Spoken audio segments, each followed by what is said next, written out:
That was very helpful. And once it is done, we'll go to Upanishads because that was his goal to start the Upanishads.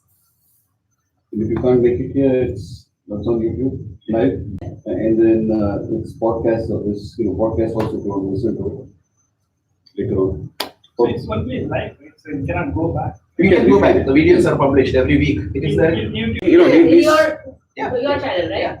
It's available on both, but I would prefer you go to this one after because his would have slides and everything. Oh, I didn't know that. Yeah. No, live you can watch on the one that I'm giving, but after you can go on this one, which subscribe to that one. Yeah. Okay. No, that Yeah, you should subscribe to the Project Self YouTube channel. It will be there, and also it will be. My goal is to update that everything in the website. So all the videos will be there in the website. So that will have slides in the Yeah. So slides are embedded. So yeah. you'll get that. Hi, Mahesh. Okay. Good. A few people are outside.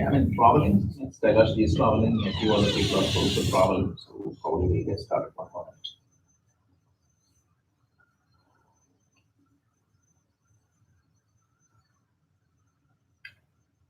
Last week the connection was pretty good. So, Didn't drop down. no, now I'm connected to the optimum Wi-Fi outside. Oh, okay. Yeah, that's why it's picking up properly. Actually, we do have a connection here, right? We have. No, we don't have. So what's the router inside the? It was optimum, but it was very expensive. They charge us with the business cost. Oh, okay. It's almost $100+. Okay. So we are conserving our. We should probably turn it off because it's still running. Yeah, we should turn. Right. No, actually we disconnected it. Yeah, No, the router and the thing is still running. Okay, yeah.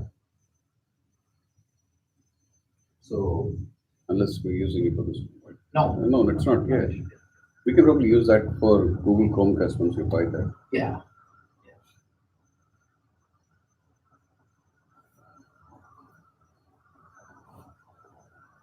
I think we should get Vijay to bring that board also. Right. Yeah. Because So that's just a thing. We started a community service for high school students. It's a free tutoring program. Prasad, who is doing, is a well-known teacher. So he's spending 2 hours helping kids one-on-one if they have any doubt on math, physics, or chemistry. Biology also will be added. This is good for college prep or even if some concepts need to be clarified. That's something. And for teens and pre-teens, we'll be organizing a couple of leadership workshops by Vikram. That will be first week of November. So teens or pre-teens, they can come. He will train them a little bit of two classes. It will be weekdays, but that's planned. That will be also it's a free program. So What is it about that? it's mainly the leadership skills. Oh, leadership. Yeah. So how to lead? Because being a follower is easy, Yeah. but being a leader is slightly different. So What are the dates? just fine tuning the dates. Okay. Yeah. So how do you demonstrate? Because how do you like a manager and leader is different. So how do you pre-program that leadership skills in you? And a few people we can select and we can give them some task also, volunteer task, because that will be good volunteer certificate for them in the colleges, because we are eligible to do that. okay. So those are some of the things we are trying to do this year. And Madhu also will do a few free workshops. That's for community service. So let's try to give back as much as possible to the community. Okay, so we'll get started.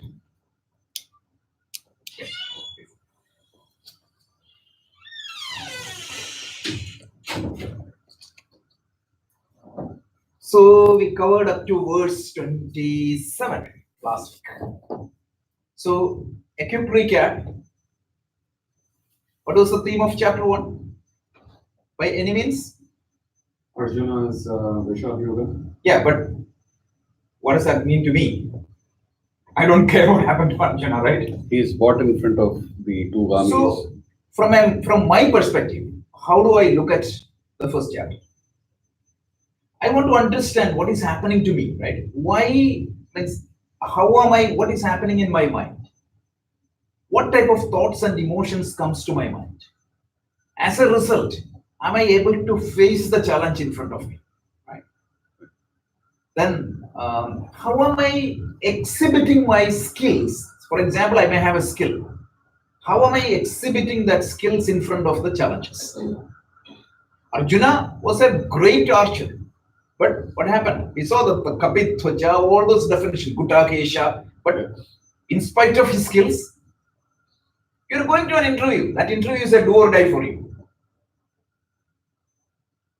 That one condition is good enough to put you under pressure. You know a particular subject very well. You have to speak in front of 15 people or 100 people in a conference. You might be knowing the subject very well, but when you get into the stage, you're sure if you're not practiced it. So what exactly giving you challenge? It might be variable from person to person. But there are something which gives us trouble from time to time. So what is governing me? What type of thoughts, emotions comes to my mind? How am I facing the challenges in front of me? And how am I relating with the situations and people? This is the theme. Because otherwise, we are losing the Gita because it will be a history study. We don't care about that. So we need to understand how this is happening. So the first step was what? Our mind is typically blind, means it is open to everybody else, but it is blind to myself. What type of thoughts comes to me, I have no idea. What type of emotions controls me, I have no idea. So mind is typically blind to me. So that blind mind is making an adjustment. It is employing a faculty to do a self-analysis. It is trying to look within and trying to understand what is happening in me. For that, I said, a faithful and honest reporter has to be there. So Dhritarashtra is the blind mind and Sanjaya is the reporter. So the first verse was an instruction from Dhritarashtra to Sanjaya. What was the thing? What is happening in the battlefield of Kurukshetra? Kurukshetra war is happening within me. One side, you have all these destructive emotions. On the other side, you have all the positive thoughts. This battle is happening. So Sanjaya, looking at the means Mahabharata war battlefield, he said the two armies are about to fight. They arrived. And he enumerated all the positive, means Kaurava forces and all the Pandava forces. And then he introduced Krishna and Arjuna. And then Arjuna, after having the two armies were about to fight, Arjuna instructed Krishna, what? I want to go to the middle of the battlefield and see who are all there, with whom I am fighting.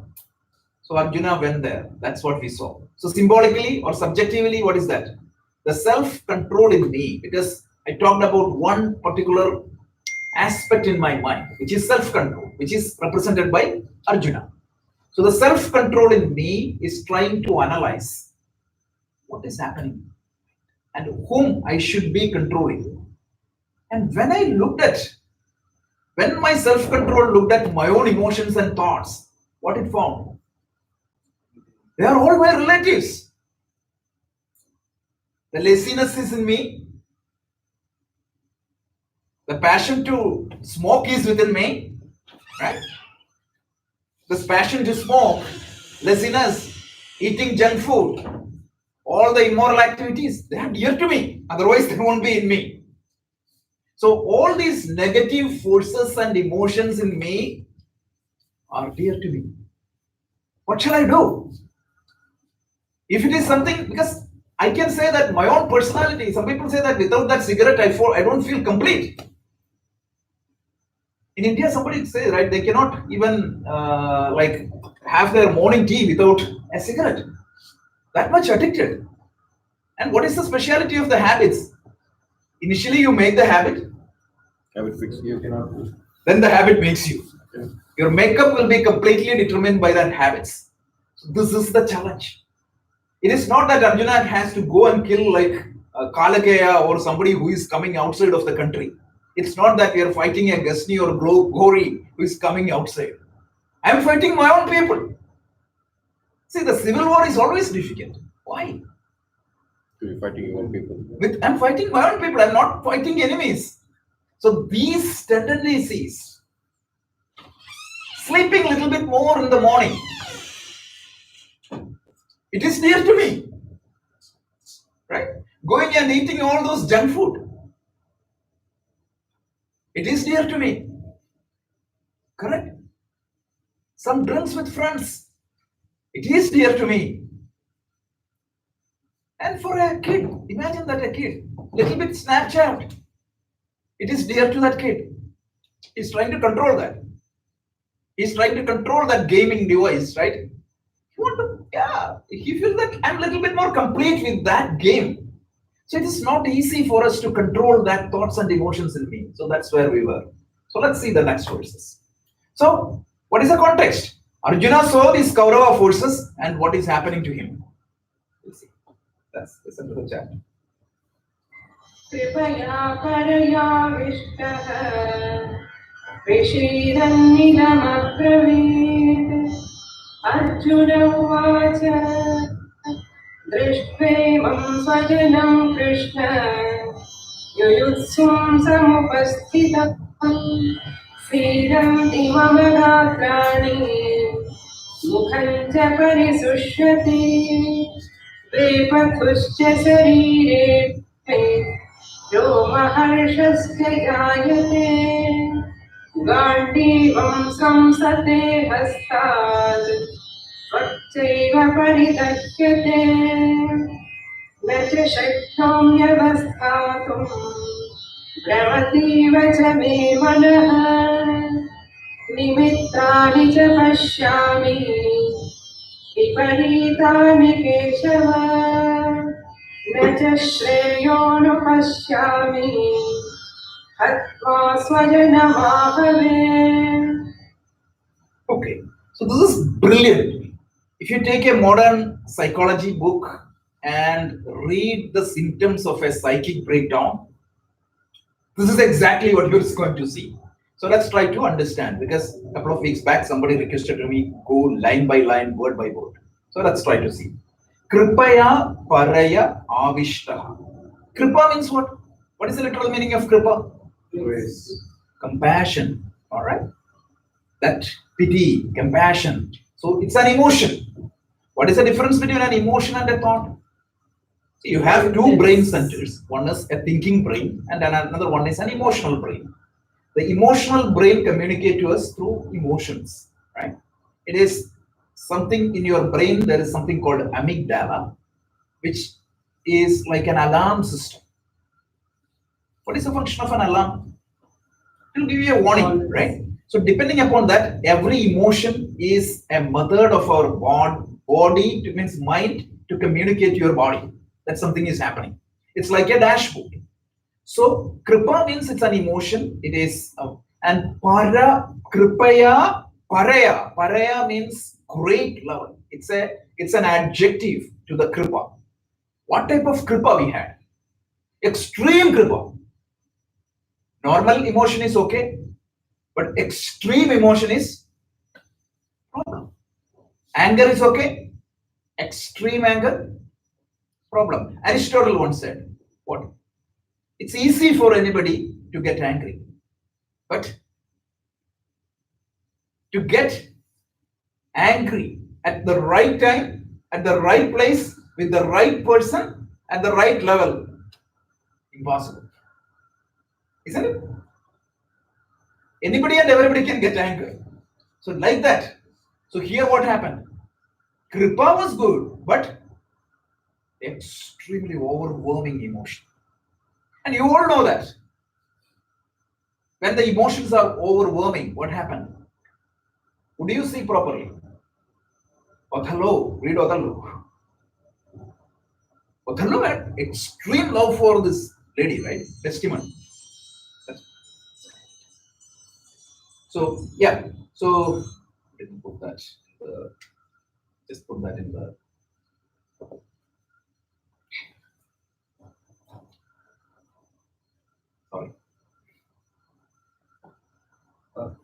It's not possible for me to go there. You can stop the recording and restart. Sorry about that.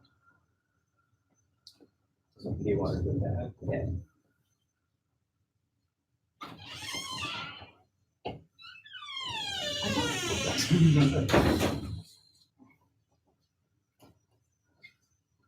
Yeah. Good. Okay. So this emotional overwhelming is a problem. So kripaya paraya vishtam. Vishidanditam. Vishidan means what? Sorrowful, right? Vishidan idam. Thus abravi. With a heart full of sorrow, extremely overwhelmed with emotions. He said, abravi, he said. So what happened? Arjuna saw these forces. Within the forces, he saw whom? Last week we saw grandfathers, means father-like figures, brother-like figures, friends, children, everybody. So he was overwhelmed with pity and sadness. Then he said, Arjuna Uvacha. Arjuna Uvacha means Arjuna said. He said, Drishtwemam Sojanam Krishna. I saw my own people in the army, the other army. I'm not seeing somebody whom I need to fight. I'm not seeing an enemy whom I am seeing. My own people. Drishtwemam Sojanam Krishna. Then what happened? Yuyutsum Samupastidam. Yuyutsum means what? Yuyutsu means ready to fight. Samupastidam means gathered there. So I see a lot of people, my own people there, gathered. For what? Fighting with me. Fighting with whom? My own people. If it was an enemy, Arjuna didn't have any problem. He would have easily done that, right? And then Arjuna said, Drishtwemam Sojanam Krishna, Yuyutsum Samupastidam. Then what is going to happen? What is the problem? Sidanti mama gatrani. Sidanti means I'm losing my strength. I'm losing my strength of my hands. And my body is, I'm losing the strength of my body. Gatrani means limbs. I'm losing my strength of my limbs. Mukham cha paridurkhyati. My face and eyes become dry. Have you experienced that state? When you are under stress or an emotional panic attack, this is exactly what is happening. My limbs feel weak. My body is going to be weak. Every one of you might have experienced that sometime or the other. And the face and the eyes becomes dry. And then what happened? Vepaduscha sharire me. My body is shivering. Roma harshascha jayade. My hairs are standing up. Gandivam samsrade hasta. My bow means, what was the previous words? He lifted his bow to fight. Right. Now what happened? Exams are collapsing. I'm losing my instrument of action from my hand. Gandivam tok chaiva paridarhyate. My skin is like burning. Look at these symptoms. These symptoms are, I'll show you, last session of this class, I'll show you the symptoms of a psychic breakdown. You will see the same thing, which is written here. So, Gandivam samsrate hasta tok chaiva paridarhyate. Nacha shaktom yavastadum. Na means not, cha means and. Shaktyomi means and I don't have the energy. I don't have the skill. I don't have the, not skill, I don't have the strength. Avastadum. I cannot even stand. I cannot even stand up. Then what happened? Pramati ivache manaha. My mind, what is happening with my mind? My mind is completely, prama means what? Deluded. I cannot think properly. Nothing is coming to my mind. Think yourself. You are facing a challenging situation and under stress. This is what is going to happen. And what happened? Nimittani cha pashyami. Wherever I look, I'm not even seeing any signs. See, what is nimitta? In olden days, what is nimitta? Nimitta means they say that whatever happens to your environment, initially that will be reflected in the nature. So don't think that nimitta is crossing a cat and etc. Okay, don't think that, because that is what comes to our mind. Nimitta means if there is a heavy raining come, you would see that on the cloud. Correct? The clouds will be there. So that's what nimitta. The environmental circumstances are changing. Like if there is a tsunami, like they say that the nature will change accordingly. There will be some nature given warning or the nature given changes will be there. That is what is nimitta. And here also I'm looking at everywhere. I'm not seeing anything positive here. So this is very important. Nimittani da pashyami viparitani keshavaha. Nacha shreyo anupashyami. I don't see any benefit in continuing the action here. Okay? There will be a natural doubt comes here. I'm going to clear that.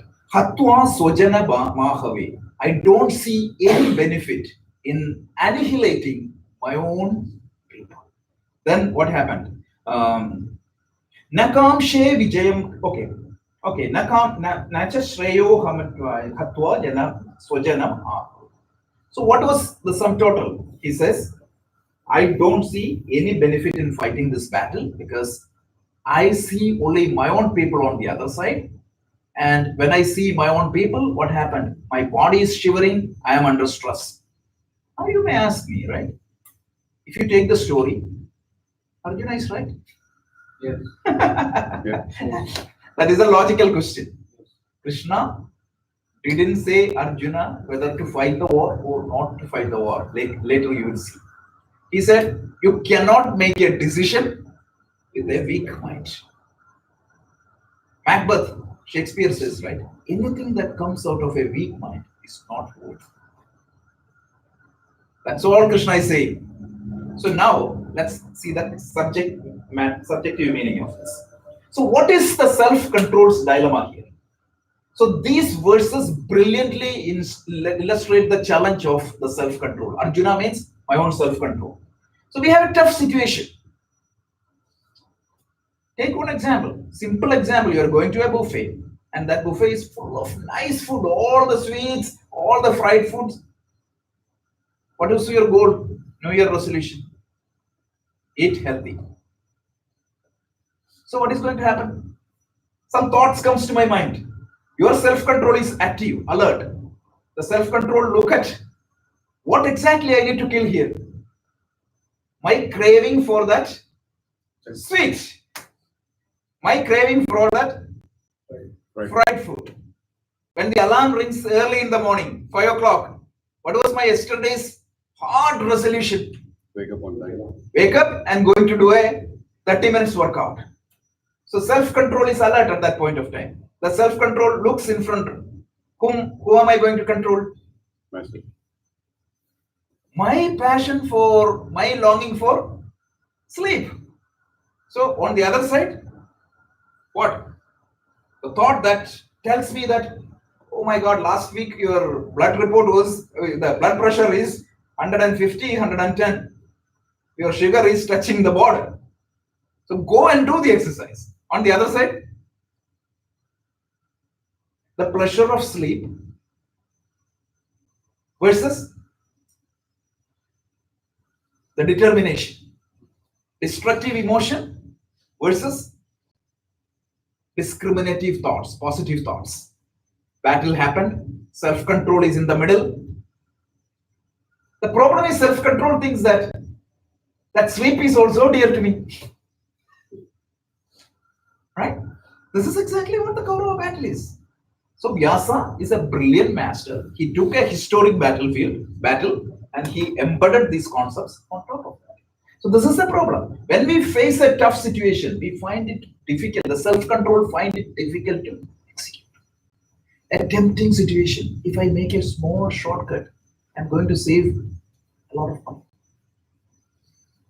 Imagine a person who is accepting bribe in a third world country.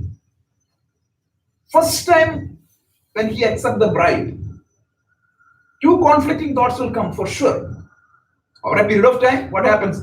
Pandavas are completely annihilated. Only Kauravas remains. That's a different matter. But at least first few times, what is going to happen? Should I do this? Should I take this shortcut or should I do what is right? What is going to happen? You take the shortcut. Why? Because that shortcut is also Very dear to me. The outcome is dear to me. Right? Being rich, getting that facility is also dear to me. I cannot kill the Kauravas easily. So you have to understand Gita in this fashion, otherwise it is not my Gita. Raji, Yeah. two questions Yeah. related to this. Yeah. So one is, I mean, this is very true. Everybody's life, we are faced with these temptations all the time. Yep. So, which is desirable? Should we root out temptations altogether, or should we yield to them once in a while, being in control fully, just to indulge ourselves and maybe for the purpose of making it more sustainable? Yeah. Sometimes our mind tells us that, without temptations, life is very dry. That and chapter life is going to give you the beautiful answer. Yes, you cannot run away from the life. You may have to do a little bit, but there is a limit. What you can do, what you cannot do. So all the actions are divided into sattva, rajas, and tamas. And tamasic action means any action, Mhm. you will be the sole beneficiary, but it is going to create tears for somebody else. Such actions we have to avoid. Second action is rajasic, means you are the only sole beneficiary, but you are not hurting anybody else. So such actions you can do. And in fact, 80% of your action will be like that. That's acceptable. But they say you have to do swatik action. Swatik action means something that is going to be at least 10% of your action should be beneficial to other people. So that is called Panchamahaya. Yeah, we will see that later. So to your end, I mean, Gita is going to give you a program which is practical. So tomorrow, like you say that you should be always doing only swatik actions. Nobody can do that practically. It is not practical. Gita is going to give you a different lifestyle change program. We are talking about lifestyle change program. That's why I just used that term. A karma yogic lifestyle change program, which is practical, which can be applied. So we'll see that. But Rajaji, Sorry. Yeah. like examples like getting up early in the morning Mhm. or avoiding junk food, we are not hurting anybody else Mhm. by indulging in that, yet we are hurting ourselves. Yeah. What category does those actions fall Even in? there's a tamasic action is there. So there is some limit is there. Like tamasic means not just hurting other people. Mhm. You cannot hurt yourself also, right? Mhm. So, but it's okay. We are not saying that you should be always, means once in a while if you go to a buffet, that is okay, right? But you are not going out of your control. It is within that control limit. But the problem is you might lose control just by that indulgence. No, I think the swatik actions you will do, it is going to give you that control. That is the whole purpose of karma yoga. The karma yoga, why you lose the control? That is, we are going to see. It is your karma, we call it the bondage of karma. So that is means we are going to create a program to overcome that bondage of karma. So this is coming. So right now we are focusing only on the problem statement. The first chapter is only the problem statement, because unless the problem is not clear, the solution you cannot apply. Most probably what we do, we apply, we think that this is the problem and we apply. I think that, okay, I lack this. I try to fulfill that. We talked about this in the Vedanta class extremely in detail. So this is, we need to understand the problem. But let's come back to this. But that's a good question. We will answer that on the third chapter, even in the second chapter also. How do we? But bottom line is, Gita is going to give you a lifestyle change program. Following, it is not very difficult to follow. At the very same time, it's like the 80-20 rule. If you focus on that 20% of that problem, it will yield, it means give solution for the 80% of the common problem. But that last 20% is very difficult. But that is, but if you make 80% of the problem vanishes, that itself is a huge win for all of us. And that win is very easy. For you to get to self-realize, that is very difficult. But to make a significant change in our life, to lead an efficient life, it is very simple, as per the theory of Gita. So we'll see that one by one. Okay, but before going there, means once the chapter 1 is done, last session, we are going to give some 3 or 4 practices. We need to practice that. What is that practice? It's a meditation technique to identify all the negative tendencies which I should be focusing immediately. Again, the top 20%. That's the goal. Okay, so this is the dilemma of the self-control. Self-control, so what is to be controlled and annihilated? And it is capable of annihilating them. But the problem is what? I don't want to. I don't want to annihilate that. That is the problem. So let's see the next one. So the dilemma here is the destructive emotions are part and parcel of my own life. Right? Negative emotions are part and part of life. Me plus a cigarette, I feel that it makes me complete. Right? Me plus little bit of alcohol, or these are all relatively harmless example. You can extend that to morality, everything. Yes. And you won't believe, one person very recently came and gave justification for certain actions. Because I said, like, he was telling, like, okay, if I don't do XYZ, that's not my personality. Immediately, this verse came to my mind. Correct? This is what it is. And this is not to judge your spouse or relatives, this is just to self reflect. Please, after these classes, we get all comments. I know why my uncle is like that, or my dad is like that, or my spouse is like that, or some people even say that why my teen is like this. No, that's not for the goal. No, nobody can judge another person. This is to self-reflect. That's it. So then these things like the alcohol, all these things, or whatever it is, ice cream. Some people are addicted to ice cream. So everything, right? So self-control concludes that I cannot control these emotions. I cannot control that thoughts. The other day I was talking to somebody was expressing her concern, their concern in the class, not this class. Somebody was telling, like, she had a determination of passing one certification exam this year. Every time he opens the book, procrastinates. She was telling that she know that she need to take this. The market is coming down, the layoffs are here and there. So she wanted to be ready for the change when the change is imposed on her. So procrastination. Why? Who did procrastinate? I did. I allowed to procrastinate. Without that, it won't happen. Even the kids, the teens were talking, like they know the exam is coming, but these phones and devices are so addictive that they don't want to keep it down. So they find it difficult to control. Control means we are not saying that eliminate completely, right? If you are using phone for 30 minutes, it's fine. But are they using only 30 minutes? One parent was telling the other day he was just going in the night, and it appears to be that blanket is so hot.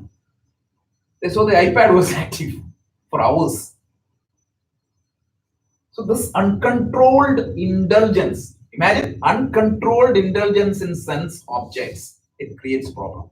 Right involvement is always good. Overindulgence is not good for anything, right? To that matter. It's okay to eat, but too much eating. It's okay to take a little bit of rest, but always resting. And some people are on the other side, overexertion.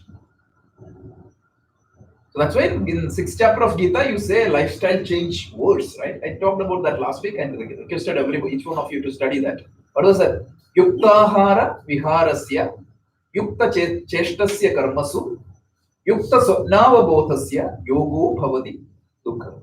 Yoga becomes a source of removal of all the sorrows for those appropriate eating, right quantity, right time, right balance, mix. And vihara means what? It is the recreation, appropriate amount of recreation, not too much, not too less. Yukta cheshta, right? Your act, the body level activity. Not a couch potato, not somebody is working out 24/7. That's also a problem. Then yukta swapnava bodhasya, right? Sleep. Some people 18 hours sleep, some people 1 hour sleep. Both are not good. And also the timing. Some people sleep one hour today from 10 to 11 and tomorrow from 4 to 5, which is also good. If you control this much, this one verse Krishna is going to say is going to create a huge wellness in you. Imagine 5,000 years back, none of Nobody could even think about obesity at that time, right? At that time, this type of advice is coming. Nobody can deny this. This is fantastic, unbelievable, the groundbreaking, I would say, revolutionary statement. And imagine Krishna is saying in an age where fasting is considered as big, big, big. So some people, some mothers, what they do? Monday you have Hanuman, Tuesday you have Shiva, Wednesday you have the Devi, Thursday you have Krishna. Practically they won't eat at all. That is also not good. That's what Krishna is telling them directly. So these are revolutionary statements. So the bottom line here is what? Self-control finds it difficult to control what it needs to be controlled. Sorry. So when this conflict, internal conflict happens, what are all the symptoms? Body shivering, dry mouth, burning sensation on the skin. I cannot even stand properly. I'm fatigued, mind spinning. Pramati vacha me manaha. Remember? And then hair standing up. These are the symptoms in the modern psychology books. That's why I quoted that each one separately. So when I'm in a conflict, this is what happens. Stress, this is happening. So this is a true description of the mental state of a person, making a extreme stressful, extreme mental stress situation. An emotional breakdown state is beautifully described by, painted by Vyasa, brilliantly.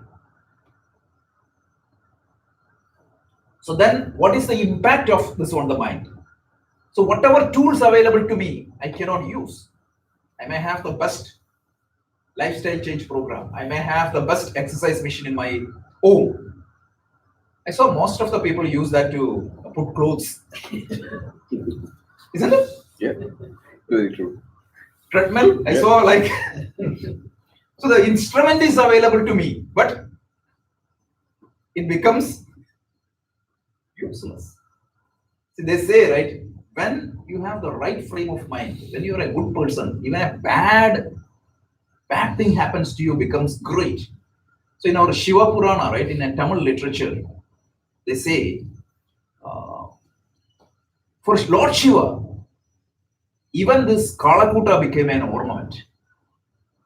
Whereas for Rahu, the Amritam became a cause of death. Brilliant words, right? So this type of Tiruvasakam type of verses has this type of brilliant quotes. So one of them becomes, for Rahu, even Amritam became a cause of death. And for Lord Shiva, this Kalakuta poison became, he became Nilakantha because of that. So like that, I may have every tool. I might have subscribed all the courses in the world, right?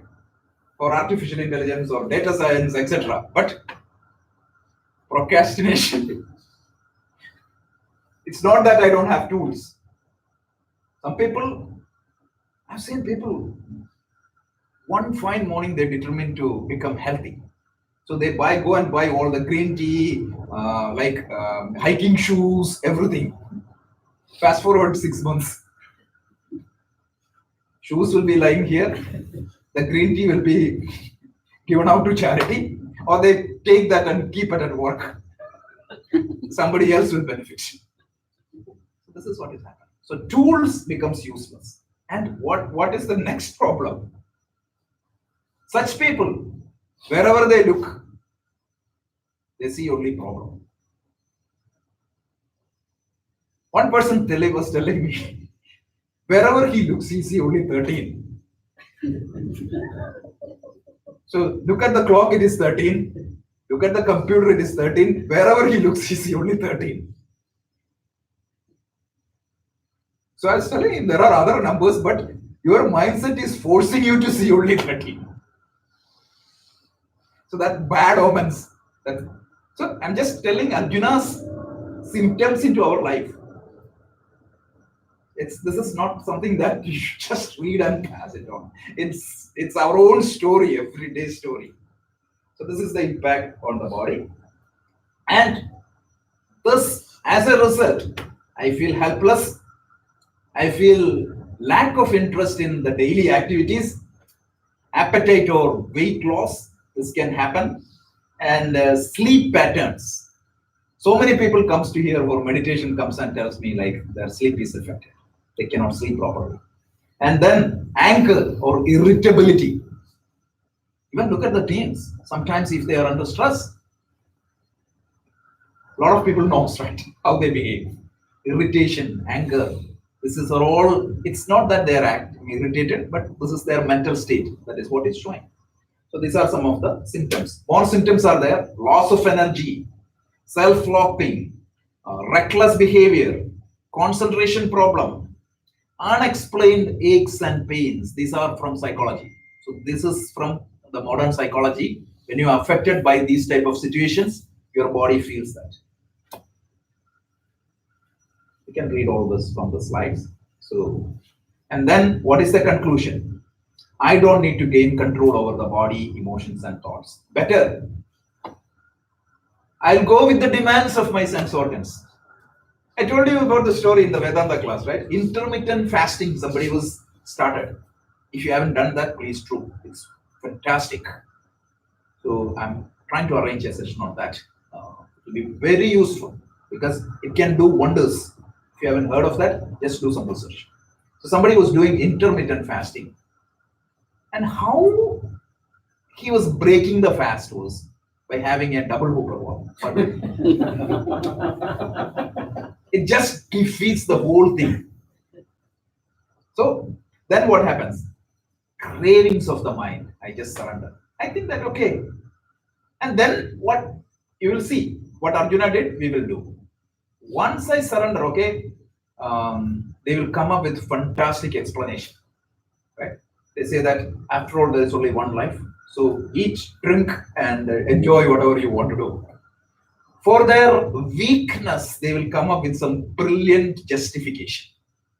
Have you seen that? So, right from the not taking the exam, what you will say? So much difficult. Anyway, I was studying till then. Now, how can I study? You'll come up with some rationally, seemingly rational interpretation or for all these problems. That's what happens. So this is the conclusion. So let's go to the next one. So this is something I'm not going to explain this later, but we are going to dwell on this a lot. This is something called emotional hijack, the modern neuropsychology. What is emotional hijack? In one sentence, I talked about on a very high level in 2 minutes.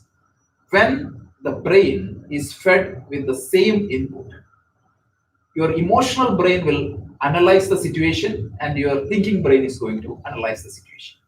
If at all the emotional brain seems a threat, what it is going to do? It will hijack.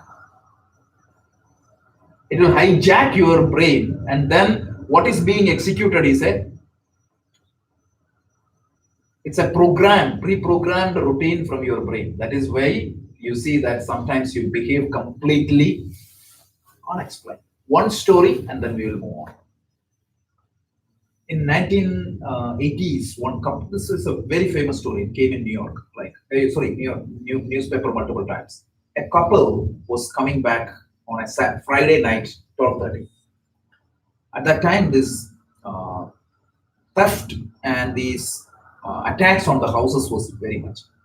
So the child of this person, she thought, okay, I'm going to fool my parents, and she kept in a bathroom.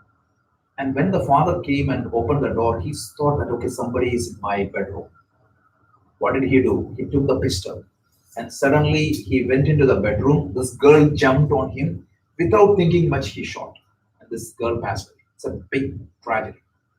So the response is like even he couldn't even listen to the voice and recognize that it is her child because of that threat situation. His brain was completely hijacked. So let me connect it again.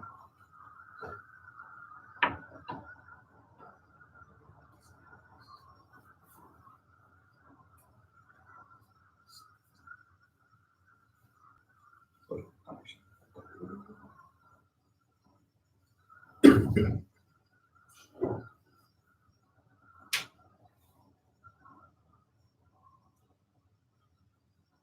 consistently it is getting disconnected. Yeah. You got to look for an alternative. Yeah. I don't know why. It's totally fine.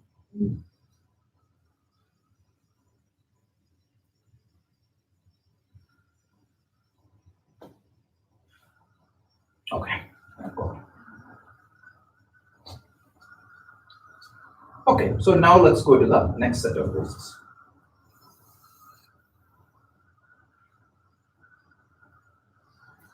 न काङ्क्षे विजयं कृष्ण न च राज्यं सुखानि च किं no राज्येन Govind किं भोगैर्जीवितेन वा येषामर्थे काङ्क्षितन्यः राज्यं भोगः सुखानि च दैवेव स्थिता युद्धे प्राणां त्यक्त्वा धनानि च आचार्याः पितरः पुत्राः तथैव च पितामहाः मातुलाः श्वशुराः पौत्राः शालाः सम्बन्धिनस्तथा एतान् न हन्तुमिच्छामि न तोऽपि मधुसूदन अपि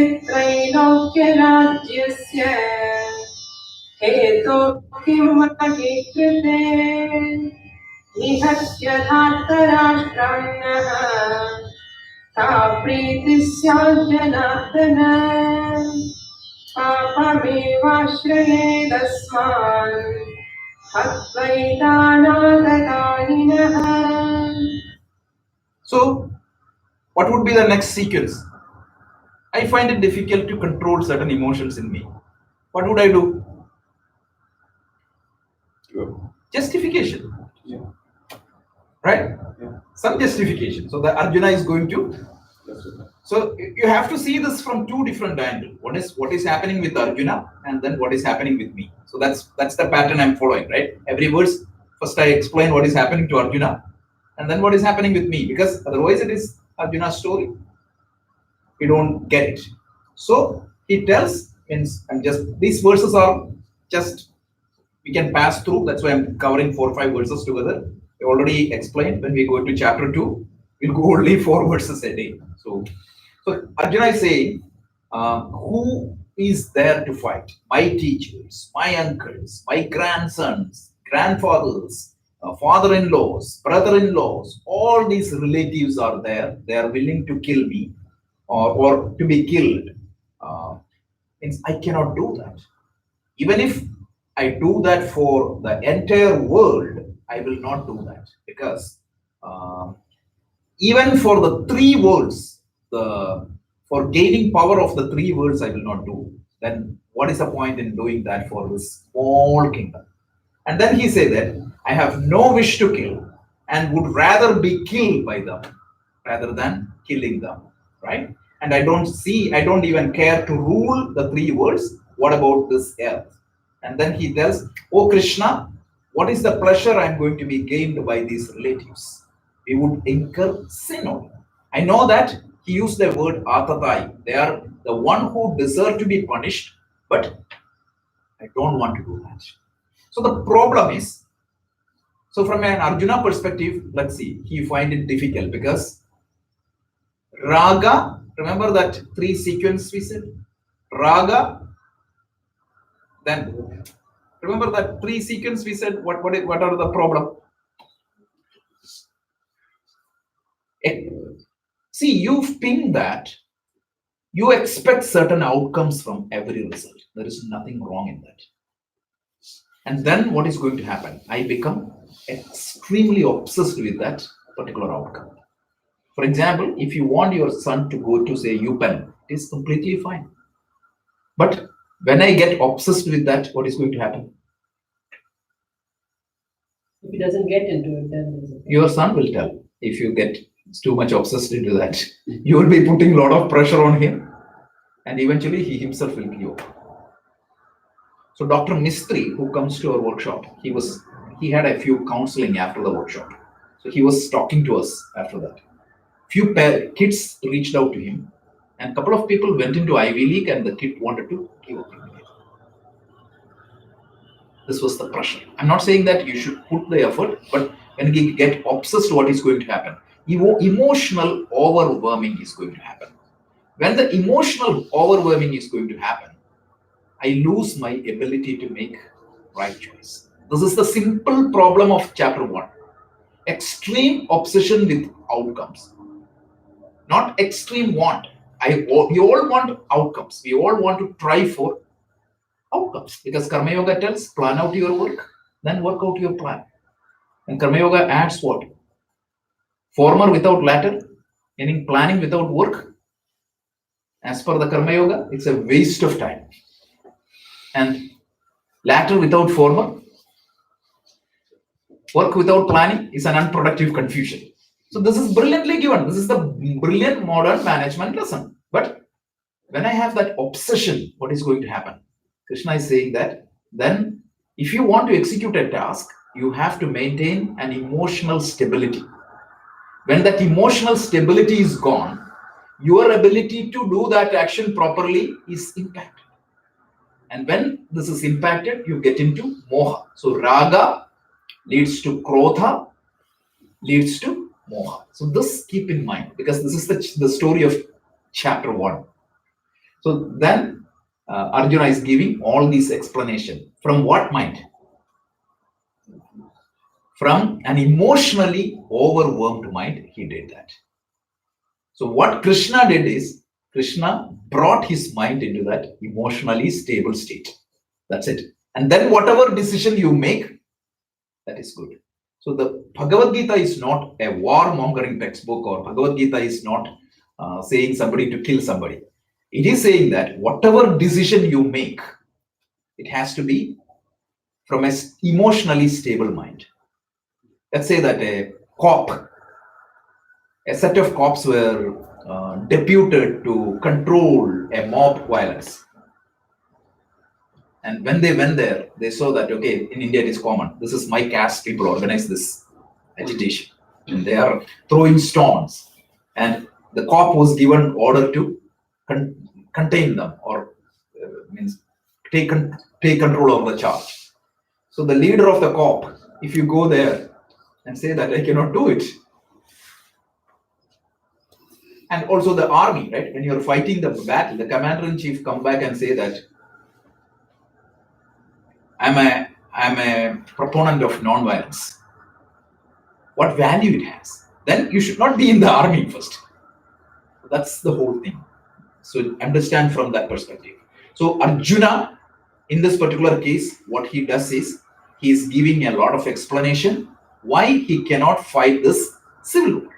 So now let's see the subjective meaning. The subjective meaning is wonderful. Can we say no to the temptations? Can we say no to these destructive emotions? So that's what it is. Can we say no to the demands and pleasures of our body, senses, and mind? Think, just pause for a mind. Imagine I brought the shoe, I brought the tracksuit, I plan to run 2 miles today morning, and exactly at morning when that alarm came, this thought came. Tomorrow onwards, I will start. Can I say no to that? You may say yes to that thought later when you fully woke up, right? So at that bedtime, meaning in the bed, can you say no? Not easy. Not easy. Absolutely not easy. So that's what. And then even if your spouse tells you, okay, you planned to do that yesterday, then you may come up with some excuse. What? There's a cold for me. You may come up with some excuse. After all, the doctor said only 150 minutes required. So if I ran 5 days, that is good enough. These are harmless examples. Even kids, let's say that they have a test on Friday. So they're using phone excessively today, right? They say that, okay, today is Sunday. Just give me some excuse. I'm not saying that it is wrong or right, but I'm just elaborating and pointing out the tendency of the mind to come up with some seemingly valid explanation for controlling something. So the problem is my body and mind and the situation is going to put a lot of pressure on me. And it is very difficult for me to say no to these tendencies. And when I don't say no to these tendencies, I come up with good explanation. I cannot eat sweet, so I'll go to Guru Ayyappan temple or Tirupati Balaji and buy 10 laddus. And what is the excuse? Prasadam. Prasadam. Prasadam is harmless. So these are all harmless examples. Look at your team, right? Whatever you say, he will have a counter explanation. Correct? And sometimes it is seemingly logical. I'm not saying that that is bad, but I'm pointing out the tendency of the human mind. It's not easy. You need a threshold to break that barrier. And how do you gain that threshold of momentum? It's like what do you call this? Escape velocity. In rocket launching, you have something called escape velocity, right? Nagi? What is that escape velocity? That velocity which can break the pull of gravity, right? Yeah. So there are so many things that is pulling me back from the path of dharma. Dharma means not religious path. Again, we talked about that. Dharma means what needs to be done. So from that path, there are so many things pulling me back. How do I gain that escape velocity to get out of this karmic bondage? That is the theme of the Gita. But here, Krishna is bringing out the fact that that pull is there. Okay, so can we say no to temptation?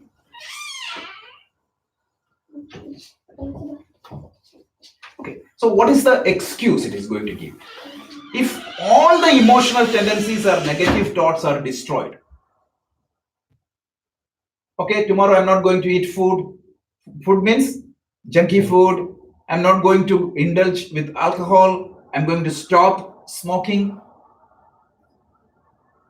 I heard this literally one person talked to me this. Then why am I leaving? I'm not a cow just to eat the grass and these things. Human being means that some fun has to be there. Nobody said you should not have fun, by the way. So I think that these small pressures makes my life.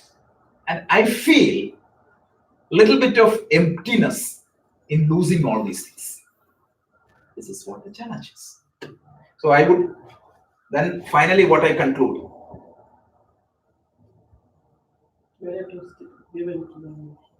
So in a Malayalam movie, so one guy was sleeping all the time.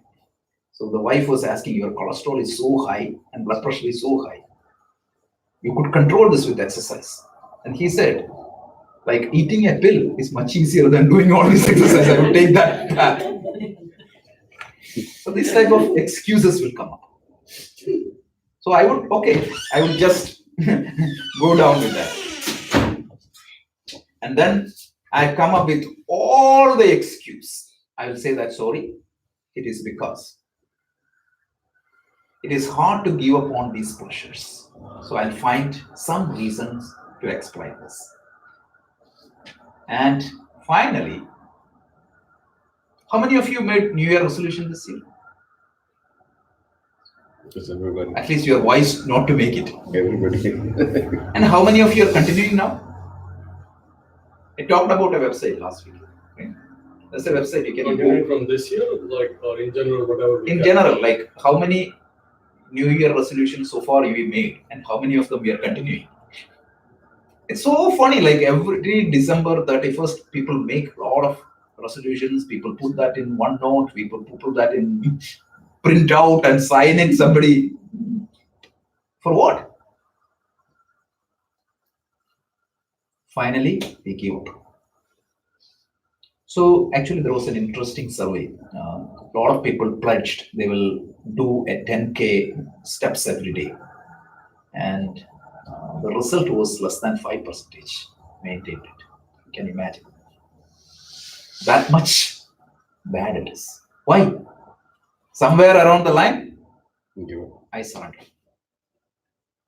Why? Because what I need to control is dear to me. Is it making sense? Arjuna's problem. So this is the problem. So this emotional pressure, again, I'll talk about this later, psychological part. Neurology explains this very well. This emotional pressure. Why am I like that? That is how I'm programmed by nature. So I need to find a solution to get out of it. So you have put a brilliant book in our share. So if anybody wants to listen to that audio book, it is wonderful. It is called Emotional Intelligence. This is the topic that is being covered there. It's amazing, amazing. You will see a lot of stories exactly on the topic I just described. So Dhammapada. So I said, like, once in a while I'll pull out another scripture also. Dhammapada is what? It is the Buddhistic scripture. Dhamma is the Pali version of Dharma. That's it. So Dhammapada is the book of Buddhist. So there, all these destructive emotions are represented as Mara. So when Buddha was about to get enlightened, a series of events were described in that book brilliantly. Buddha's encounter with all these temptations. So finally, Buddha became Buddha only after conquering these emotional push and pull. So it's just worth noting here. Okay, so even Bible tells that the surrender of Eve. Clear instruction was given, but in front of pressure, she surrendered. So that's what it is. So let's see. I said I will bring up Krishna's name or the Ishwara's name. At least we referred 3-4 names today. First name is Govinda. I'll take 5 more minutes and stop it. So we got lost in between 5 minutes. So Govinda, the word go has 4 meanings in Sanskrit. First of all, this name comes in 2 places in Vishnu Sahasranama. What is Vishnu Sahasranama, by the way? What does that mean? Why do you need 1,000 names? Because each name has a quality of it. Who is Vishnu? Or don't tell me that somebody with 4 hands, 4 legs, etc. No. Vishnu is what? It is the Ishwara, right? If there is a governing principle of the universe, we call it as Ishwara.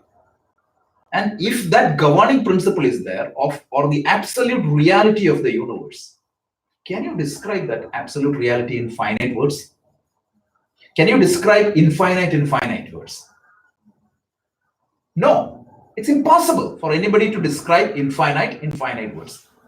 So then you have a problem, right? You want to understand that, but you cannot understand that. It's like the Heisenberg's uncertainty principle. The moment you measure the momentum, what happened? The position is gone. So the moment you think about the position, you cannot, it's impossible to measure these two simultaneously. So like that, what is going to happen? So infinite cannot be described in finite terms. So what they did was, they did a brilliant analysis. They came up with 1,000 pointers. Pointers, use that word, because that pointer will show one aspect of that absolute. That's it. It is not complete, but one aspect. So 1,000 pointers describing the absolute. So far we saw 3 names. By the time we cover Gita, we will cover at least 120, 130 names. That's why I'm picking up each day one name. So the name Govinda is a very popular name. The word go, it comes 2 places in Vishnu Sahasranama, 187 and 539 name. This is just academic. Don't worry about that. Let's focus on the meaning. Don't worry about the too much meaning. There are 4 meanings for the word go. The first meaning is go means earth. That which protects earth. Govinda means that which protects earth. What is the speciality of earth? Without earth, how there is life in the world, right? Earth is magnificent because it converts, it gives us food, it gives us shelter, it gives us everything. So the protector of humanity is earth. So when you look at earth, you can see that absolute. That's all. Don't complain you're not seeing God. Just open your eyes. He's everywhere. So that is one meaning. The second meaning is what? So earth and land. The second one is go means words. So he who gives us knowledge through the words is Govinda. In other words, we can say that he who is the protector of the Vedas. Vedas means what? Veda came from the root. Vid means to know. So Veda means knowledge. So the one who is the protector of knowledge. And the third one is cow. Go means cow. The one who is the protector of the cow. In ancient Indian culture, cow is represented as sacred because it gives us everything. So Govinda. So one more meaning is one without whom even the speech and the words are not possible. Think about these things. Contemplate upon the meaning. It becomes very obvious. I would just say, just contemplate on the meaning of that earth itself. That is good enough.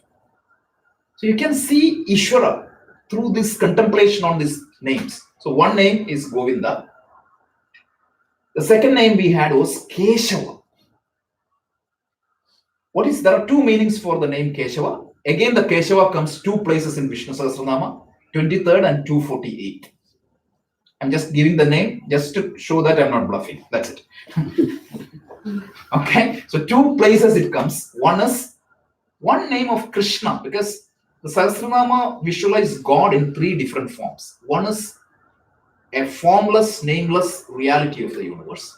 Second aspect of the Sahasranama means Ishvara as the entire universe. When you say earth, the phenomenal power. And the third one is Ishvara in the form of avatar, like a Krishna, Rama, etc. So when Ishvara incarnated as Krishna, one of his quality was beautiful hair. So curled hair. Krishna had a lot of hair. So that's one meaning. He who has beautiful and graceful locks of hair. That is Keshava. And the second one is there was a demon called Keshi. The one who destroyed that demon is Keshava. What is demons, by the way? I talked about that earlier. Demons are negative tendencies in me. And how Krishna destroys these demons? With what? Sudarshanam. What is Sudarshanam? Noble vision. That's it. So don't say that Krishna is going and physically killing people. No, that's all symbolisms. And then another meaning means clear meaning it is given. Shankaracharya gave this meaning. One who destroys the animal tendencies within me. That is Keshava. Quickly, two more name. Janardana, third name used in this verse. Janardana, this is Ardhana, the word has two brilliant meaning. One is what? Who gives joy and happiness. Ardhana has also one more meaning. The one who gives pain and sufferings. So that both meaning goes to Ishvara. So depending upon your karma, Ishvara don't make you punish without anything, right? If you put your hand on the fire, what is going to happen? If you eat well and live healthy, what is going to happen? Your body become healthy. And if you eat junk food and be a couch potato, what is going to happen? You will be inviting all the diseases, all the lifestyle diseases. So the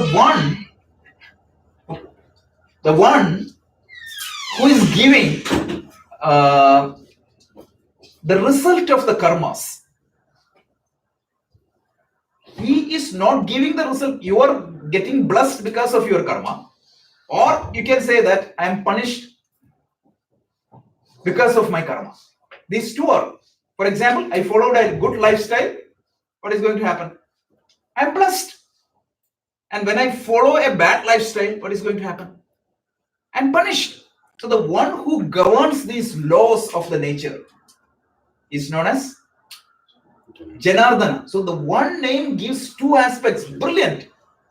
So the Ardhana, the word has two meaning. One who blesses and the one who punishes. Janardana, the one who gives this to the Jana, the people, is Janardana. So that was the third name we saw today. Sorry, one more name. The last name is called Madhusudana. Again, this comes in the Vishnu Sahasranama as the 73rd name. So, Puranic meaning is what? There were two demons called Madhu and Kaidapa. and Vishnu destroyed them. What is the literal meaning of madhu? Honey, right? What is honey symbolically represents? Attachment. Attachment. So the one who helps you to destroy the attachment. Attachment means not the love. Don't tell me that you love your child. You have to do that. But if the father is obsessed with your child, that's where the problem comes in. Then what I want him to go to the exact same college I want. I want him to study the exact same subject I want. And more, I want him to marry or her to marry exactly the same person I want. This creates problem. So the one who helps me to destroy all the attachment or the obsession and helps me to see things properly is Visuddha. That's it. So those are the three names we saw today. So far we saw how many names? 7 names. So by the time we complete Gita, we'll have 100 plus names of Vishnu. So this is a parallel study of Vishnu Sahasranama. Okay, so that's it. Okay, so that completes, means quotes and all, we don't have to cover, you can always read that. Okay, thank you. So Bhuwanaji, welcome. Bhuwanaji is like, you all know Bhuwanaji? Bhuwanaji conducts, Nothing big, okay? no, just give that. Namaste, Lord. Bhuwanaji organizes our Edison class, but more than that, she is a community leader. She conducts a lot of classes for kids. In Edison, she conducts this classes for kids for 30 years, 25 years, 27 years. 27 years she has been selflessly teaching all the kids, especially about our culture. That's what I was thinking, but when you told me she's doing a lot of class, but we will start that type of class here also. She has been instrumental in organizing big events with kids. Last year she had a program called Ramayana, that was amazing. And sometimes back she had a program on Krishna, that was amazing. And very recently I attended that program, which is she organized 100 plus kids into one stage, singing a concert of Swami Dayananda. Like that was amazing. So thank you for coming, and yeah, it's good to see you. Yeah, I'm coming from Stroudsburg. Oh, Yeah, today is Vijayadashmi day, uh-huh. but I couldn't go, so we attended the Abhishekam for Sharadamba, which happens 3 times in a year. Uh-huh. So today being Purnima in the morning, they had the Abhishekam. I watched it after 11 years. Because when they started the temple, they had the Abhishekam. And then I couldn't go any time of the year. So this is the first, after second time I'm watching it. So we did bhajans and all that, and then I took Ashirvadam from Mani Mama. And you are our Gita Guru, so I have to meet you. No. No, it's Don't compare that way. anybody who you learn is a guru. It could be father, mother, you always told us, right? So for us, it is, I wanted to pay my respects to you. No, I want to play. Okay. Okay. Thank you.